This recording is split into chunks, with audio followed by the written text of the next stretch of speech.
Hello again, everyone. Edwin Learnard back once again. In this YouTube astrological segment, I'm going to be talking about the Taurus Soulmate, and yes, this does apply and pertain to the Sun, Moon, and Ascendant.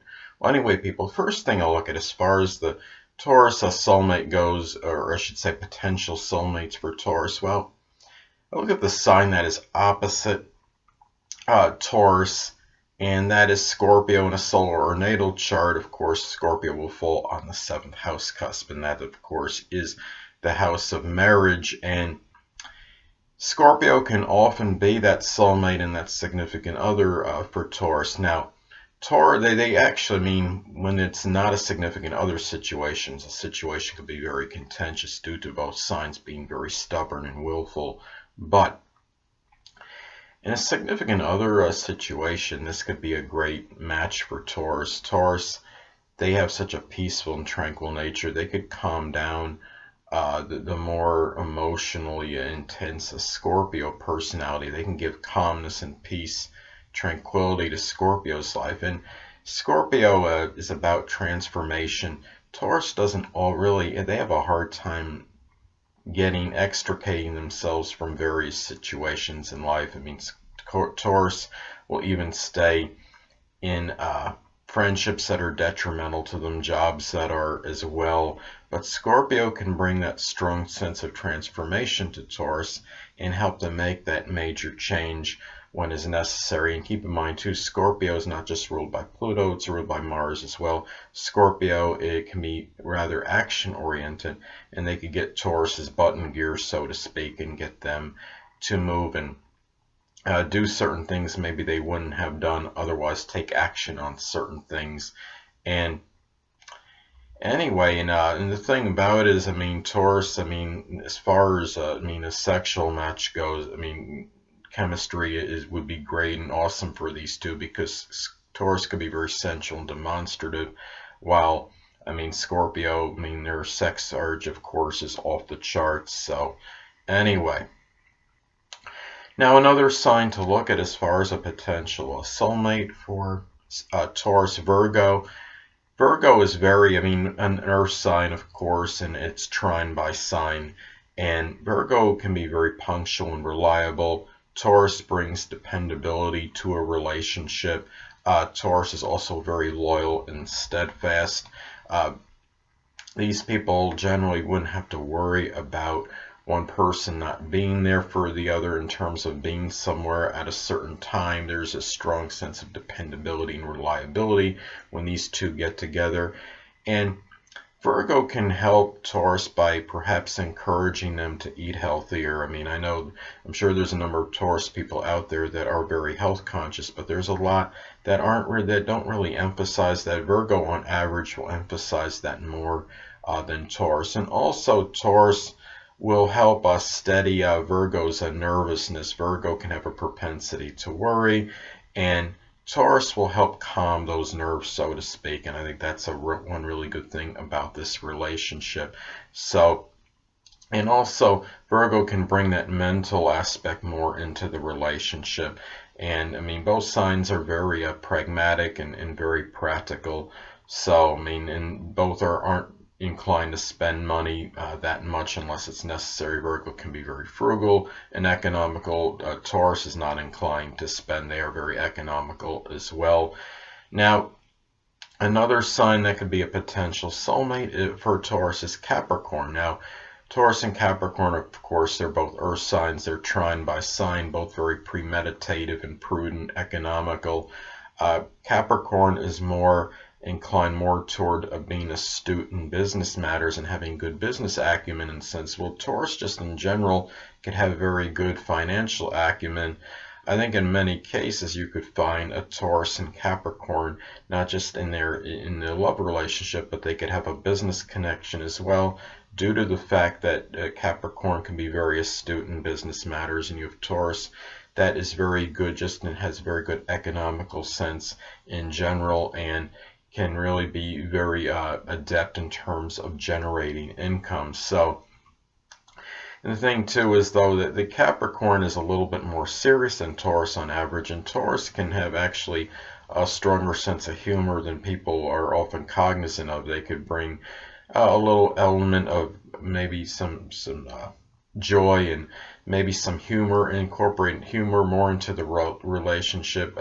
Capricorn generally is not one that's going to be very whimsical. Neither is Taurus, but Taurus has a little better sense of humor on average and can make the situation a little bit happier with the two in terms of really adding some, let's say, spice to the relationship, but really add some humor to it and get the situation to lighten up, that it doesn't have to be that serious, always be so serious. Now, the another thing too is what can make this enduring, I think, this relationship, is that Capricorn is really strongly about longevity. I explained in another video why I believe Capricorn on average is very likely the longest living sign of the zodiac, and they're about things that are enduring, that last.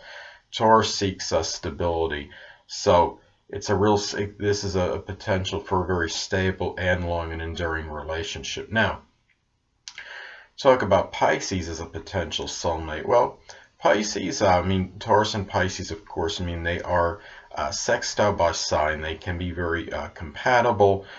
Pisces can be somewhat reclusive. They can desire their isolation.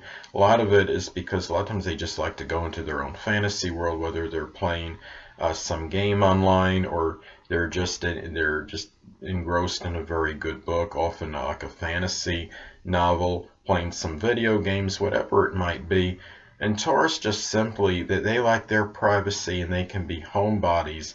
And I think Taurus just simply likes the peace and quiet of being at home and being by themselves in general. So this could be a very good compatible match and a potential soulmate for Taurus. Pisces can bring a certain imagination more to the Taurus realm, and I think Taurus can ground Pisces fantasies and dreams and bring them and make the ones that really have them pursue the ones that would be more practical and realistic. So this could be a very good match. Pisces could be very compassionate, and Taurus can be sympathetic, actually, if their heart is won over and if they feel it's for the right person. So anyway, another potential soulmate for Taurus can actually be somebody that has their North Node conjunct their Taurus Sun, Moon, or Ascendant.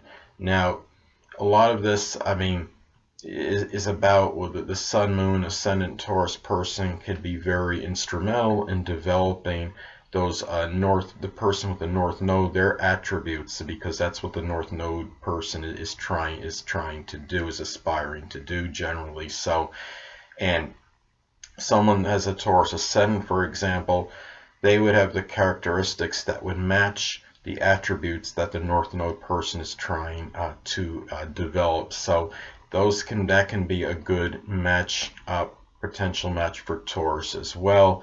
Now, another thing too is that a lot of people like the South Node conjunct one Sun, Moon, or Ascendant, but see, the South Node, you could have this instantaneous connection, because there are people that believe this could be a past life connection when you have a South Node conjunct one's points in their natal chart. So I would say Sun, Moon, Ascendant especially, because I think those are the three biggest proponents in one's natal chart.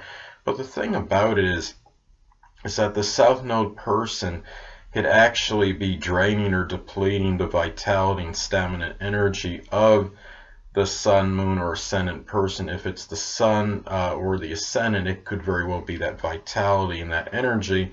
If it's the Moon, it could be more of the emotional energy of that person that can be drained. So that's really, and the thing about it too, the South Node person, they're really trying to get away to some degree from those South Node characteristics. So it might not be the best thing to have that connection with somebody that's got their South Node, their Sun, Moon, or Ascendant in conjunction with that South Node and in the same sign. So anyway, well, the next thing is if somebody's Venus makes a conjunction to the Taurus Sun, Moon, or Ascendant. Now, the Venus person can very readily love the outside, if it's the ascendant, if it's Venus conjunct the ascendant, a Venus person conjunct another's ascendant, they could very well love the outside of that person because, of course, the ascendant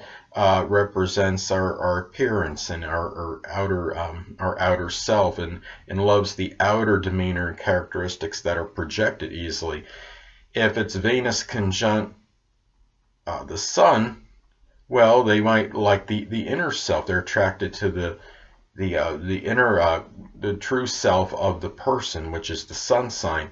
If it's the Moon sign, it could be more that the person loves perhaps the unconscious characteristics that are being displayed by the Moon person. So anyway, and also in a Venus conjunct the Moon situation, you have the Venus is about what we love and what we enjoy, and the Moon, of course, represents the emotional needs. So the Venus person, what they love and enjoy, is in sync then with the Moon's emotional needs, and that can make a very special connection. So now, last but not least, also, if someone's Juno makes a conjunction to one's Taurus, Sun, Moon, or Ascendant, because Juno represents that marriage partner that we may very well require or need.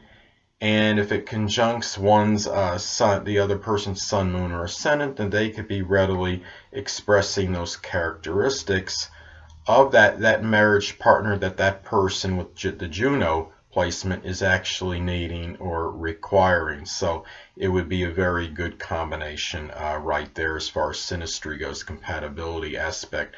Well, anyway, people, that'll conclude this YouTube astrological segment for the Taurus Soulmate. Stay tuned next time where I'll be talking about the Gemini Soulmate.